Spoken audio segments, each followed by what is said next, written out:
Commission ஆஃபீஸில் ஒரு சிலர் மேலே நீங்கள் புகார் கொடுத்துருக்கிறீங்க.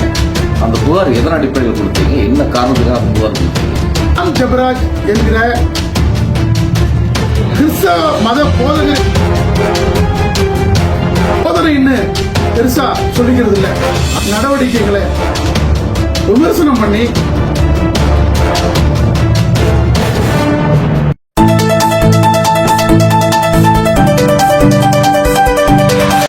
வணக்கம். செய்திகள் வாசிப்பது சுதாரவி. சிறுமிகளுக்கு பாலியல் தொல்லை கொடுத்ததாக மத போதகர் ஜான் ஜெபராஜ் மீது கோவை அனைத்து மகளிர் காவல் நிலையத்தில் ஜெபராஜ் மீது போக்சோ உள்ளிட்ட 3 பிரிவுகளின் கீழ் வழக்கு பதிவு செய்தனர். தன் மீது வழக்கு பதிவு செய்யப்பட்டதை அறிந்த ஜான் ஜெபராஜ் தலைமறைவானார். இந்நிலையில் தனிப்படைகள் அமைக்கப்பட்டு தேடுதல் வேட்டையில் அவரை கேரள மாநிலம் மூணாற்றில் வைத்து கைது செய்யப்பட்டார்.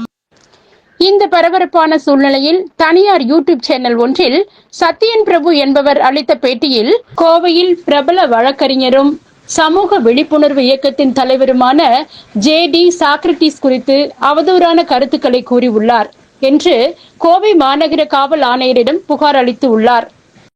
இவர் அந்த அரசன் டவர்ல சர்ச் ஃப்ளோர்ல சர்ச் நடத்திட்டு இருந்தார்ல சர்வீஸ், அதுல இருந்து வலுக்கட்டாயமா இவர் வெளியேற்றப்படுறாரு. யாராலன்னா அந்த எட்வின் ரூசோ கும்பலால.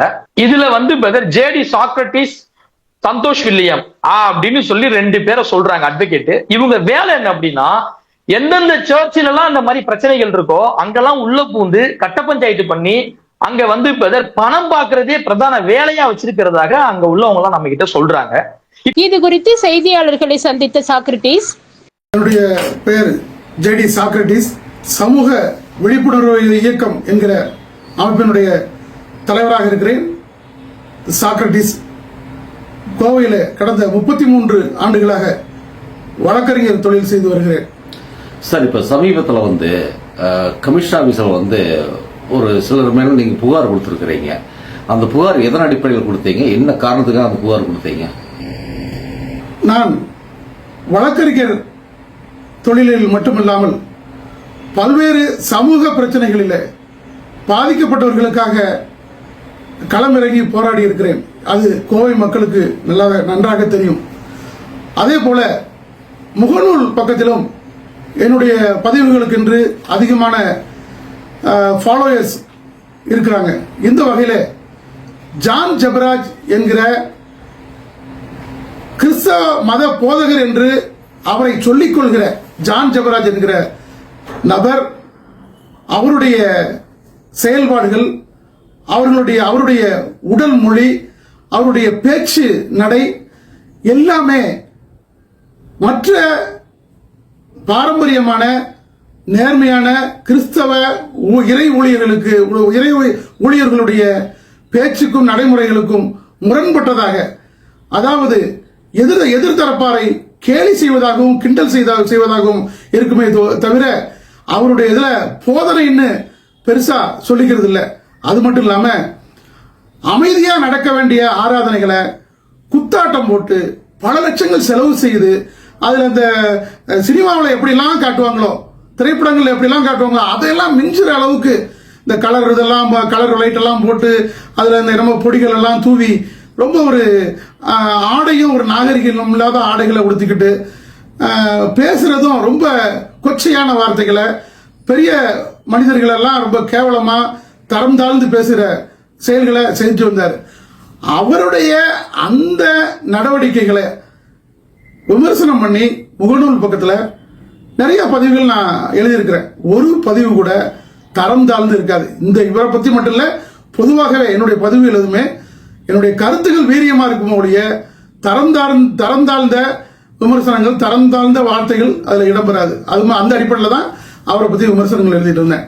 கடந்த ஒரு 4-5 மாதங்களுக்கு முன்பு அவர் கோவை கிராஸ்கட் ரோட்ல நடத்திக்கிட்டு வந்த அரசன் டவர்ஸ் என்கிற இதுல நடத்திக்கிட்டு வந்த அந்த சபை பூட்டப்பட்டது என்றும் இவர் மீது பாலியல் குற்றச்சாட்டு தான் காரணம் அப்படின்னு சொல்லியும் தெரிய வந்துச்சு. அதை அப்போ முகநூல் பக்கத்தில் நான் பதிவு பண்ணியிருக்கிறேன். இதுதான் நடந்தது. இதுக்கு இடையில அந்த அரசன் டவர்ஸ் இவர் பங்குதாரரா, இவரும் எட்வின் ரூசோ அப்படிங்கிறவரும் ஆன்மீக வியாபாரத்தில் பங்குதாரர்கள். இது என்னங்க இருக்கு? ஆன்மீகம்னு சொன்னா யாராவது போதிக்கணும், பணம் எதிர்பார்ப்பு இருக்கக்கூடாது. அதுல பங்குதாரர்கள் இவங்க 2 பேரும் பங்குதாரர்கள். யார்? ஜான் ஜெபராஜும் எட்வின் ருசோவும். அங்க அவங்களுக்குள்ள பங்கு பிரிக்கிறதுல தகராறுன்னு சொல்றாங்க, பொம்பளை விஷயத்துல பிரச்சனைன்னு சொல்றாங்க, இதனால பூட்டப்பட்டதா சொன்னாங்க.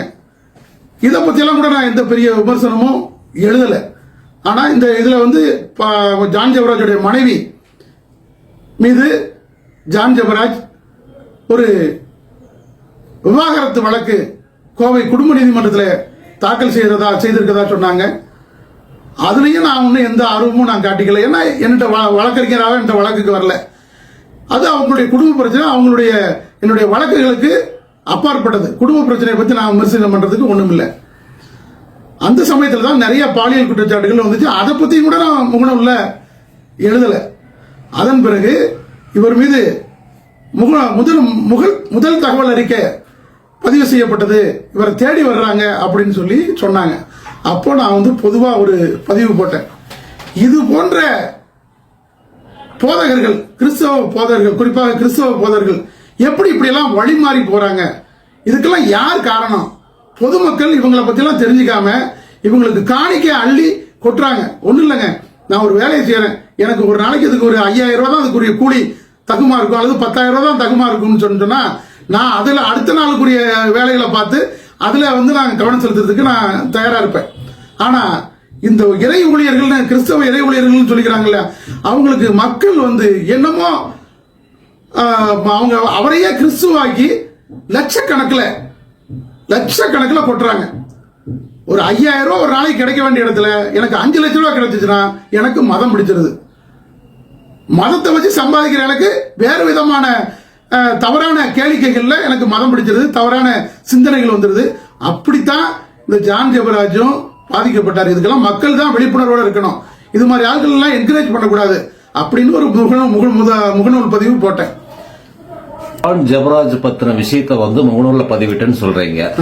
கிறிஸ்தவ மதங்களுக்கு எதிராகவும் போதர்களுக்கு எதிராக செயல்படுறான்னு சொன்னீங்க. ஆனா இவர் ஒருத்தர் மட்டும் கிடையாது.